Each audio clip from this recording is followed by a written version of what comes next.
every day that I was in Gaza, I saw a new kid shot in the head every single day. Me and Mark walked into the ICU and we found two kids, one probably 8 or 9, I can't remember now exactly, but 8 or 9 years old. Both of them brain dead from gunshot wounds to the head.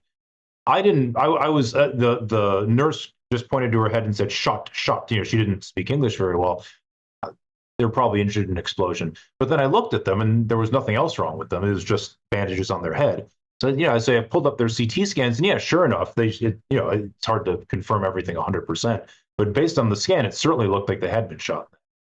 That was strange. It's like, here's two kids at the same time. That's weird. So every day that I was in Gaza, I saw a new kid shot in the head every single day.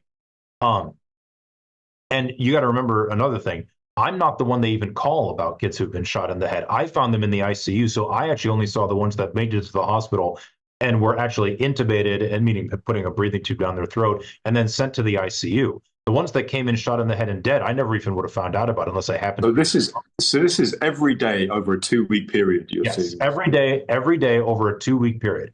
So when I left Gaza, I was leaving and I was thinking, man, I kind of assumed there must have just been some unusually sadistic sniper or soldier or whatever in somewhere around European hospital, because it struck me as unlikely that that is happening throughout Gaza. I then went to a Doctors Against Genocide convention or something like that, and I sat next to a guy named Thayer Ahmed. He's an emergency room doc. He had been in Gaza earlier than I was, on the western side of Khan Yunis at Nasser Medical Complex. I was on the eastern side. He was on the western side. And we sat next to each other on a panel. We had never met each other before that. And then we were talking afterwards, and I said, I can't believe the number of kids I saw shot in the head. And he kind of like perked up. He said, oh, yeah, no, I couldn't believe it either. Every day I saw a kid shot in the head. And I was like, wait, you really? Okay. So then So, when I so he's seeing this. So sorry to cut you, Fro. So he's seeing this prior to March, just so I Yes, understand this. he's seeing this in a totally different hospital on the other side of the city at a different time period. So now I'm thinking, okay, two people have seen the same thing. So when I wrote the letter, I talked to several other people, and they actually all said the same thing. Sometimes not literally every single day, but like every one of them had repeatedly seen kids shot in the head, sometimes the chest and the head. And so we wrote that in the letter, that everybody who treated kids saw kids shot in the head on a daily basis. That's outrageous.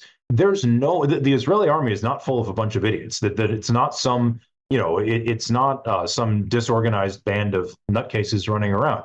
They know who they're shooting. They know who their snipers are shooting. Their scopes have video equipment on them. They're most of them are wearing body cams. They know exactly what's going on. And I don't mean the people shooting them. I don't mean the people shooting these children. I mean the higher ups know what's going on.